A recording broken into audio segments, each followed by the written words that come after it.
So as you can see, we have none other than adventures. I'm using Genai's house because the tie for heroes is more optimal for that image. But with Genai's house being adventure, after Juan Zero's big top with it, this man has triggered a spark for that starter deck nobody has seen in a while. So this has blown up extensively. Then you do have Digimon, and look, another Guillemon bottom end in Phoenixmon has started risen up pretty quickly across JP and English format at an excessively large rate. So just taking that into account, you have some great values. And then Royal Knights still being Royal Knights, as the deck is very powerful, as we know. Tai Kamiya representing heroes taking in the 8 slot. There was only a couple and it could have easily made into the top 5.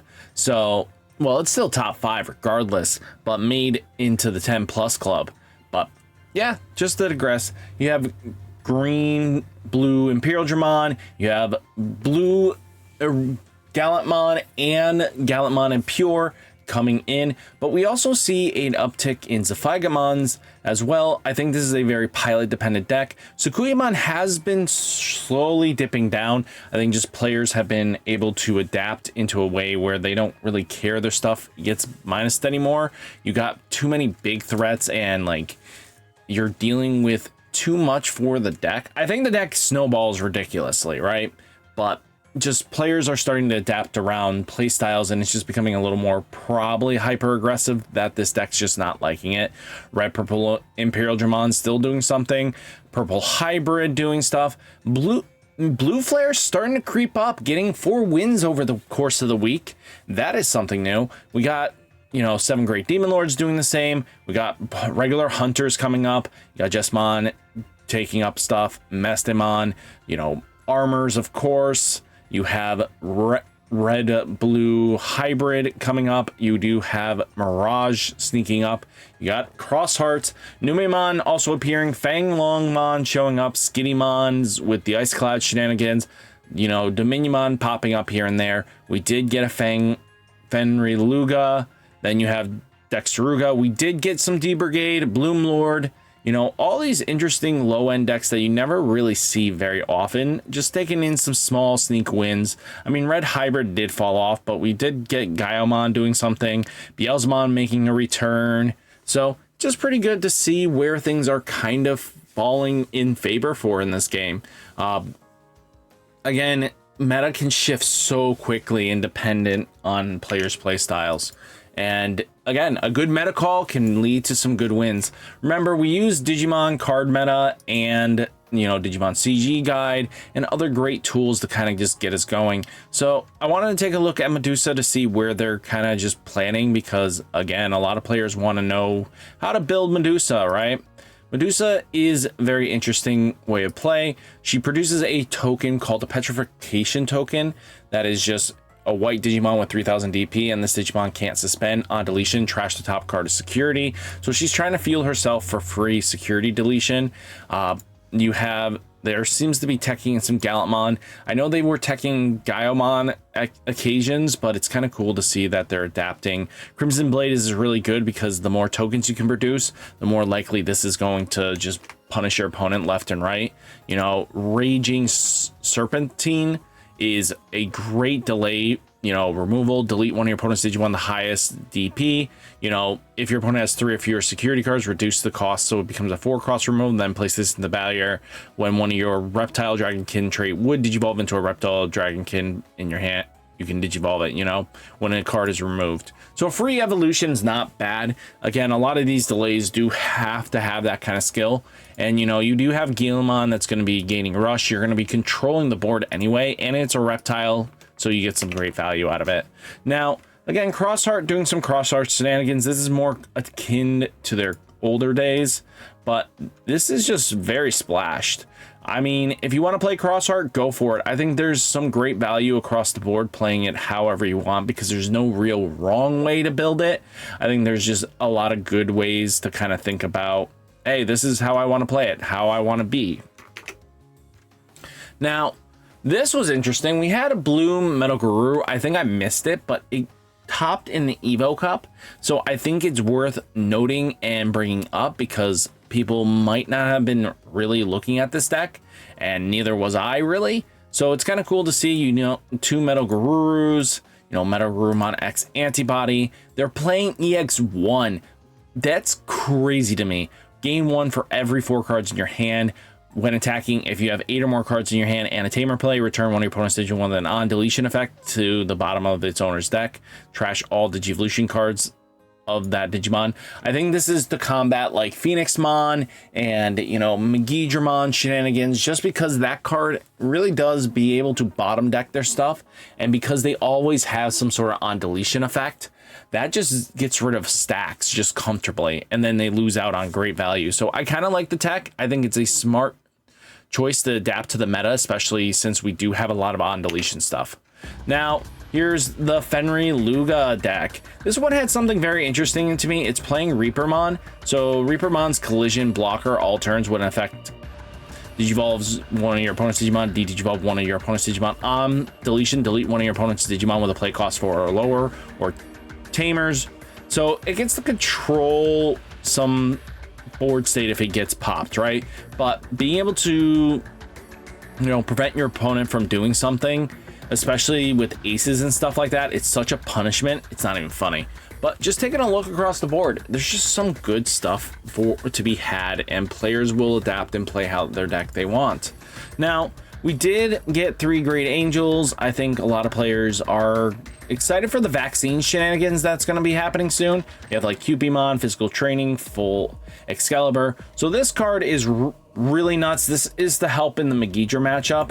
Just being able to OTK them back before, you know, they can kill you is always scary, because this thing just, they're not ready for an unsuspend hit again kind of tactic, and boom, this could just win you the game.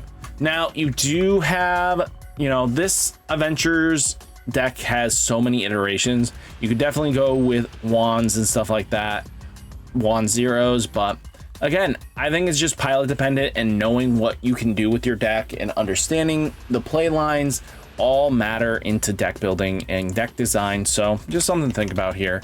Now, we do have D-Brigade. I know a lot of players are going like, how do I build D-Brigade? Well, I think this gives you some good information. You know, Seals Dramon, High Commandra. This is all Digi-Police themed, so you have full access to all your evolutionary lines, and this is the only one that isn't. But Darkdramon with a Blast Evolve, being able to have Scapegoat, so this makes it more valuable because your little guys want to die anyway. You know, on play, when Digivolving, Digivolve one of your opponent's Digimon, then delete all their Digimon with the lowest play cost. You know, just having these great abilities. And then it does have some sort of inheritable with Collision, but the likelihood of you getting that off is very slim to none. But yeah, at the end of the day, you have some good techs to try. You know, Mishimon is great. D-Brigade is just one of those decks that can build a wide board, and if your opponent can't answer that wide board, you're in a favorable match. This is something interesting. We have Bloomlord plus, you know, Quantum plus Quartz. You know, Zafigamon Aces in here. Lotusmon is an old but goodie. So this card suspend one of your opponent's Digimon. That Digimon may not unsuspend during your opponent's next unsuspend phase. Opponent's turn, all your other Digimon with traits that contain plant, vegetation, or fairy gain on deletion, gain 2 memory, return 1 Digimon card with 3000 DP or less from your trash to your hand. You got Pistimon is just Digizorption. You got, you know, Jatamon. So yeah, just really good stuff across the board. Mimis, Scrambles, Agility, Kokomons. Just deck's good. I think people just sleep on this deck a little bit too much. I think a good pilot can do really good stuff with it, but hey. Now, again, I always wanted to see where decks go, especially Zafiga. It looks like Medieval at 2. Just the deck wants to play this card, right? There's no reason not to be playing this thing because it is a Vortex Warrior, so it combos in with all your stuff. I like that they're playing Parrotmon, so this thing is just at the end of the battle. If you don't have a Digimon, play this card without paying its cost.